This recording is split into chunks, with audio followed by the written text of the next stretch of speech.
To repop bottoms on Depop. Start by going to your profile and clicking on the receipts icon at the top of the page. Then tap Repop. This will auto-populate a new listing page with information from the original listing.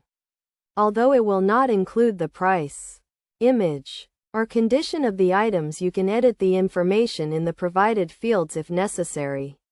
But this is optional if the auto-populated fields accurately describe the item. To complete the listing, add the current state of the item, set a price, and include high-quality photos. Note that repopping an item will still incur the usual fees if a sale is made. Additionally, it is recommended that you upload your own photos, rather than using those uploaded by a previous seller, unless you have their permission. By following these steps, repopping on Depop is a straightforward process.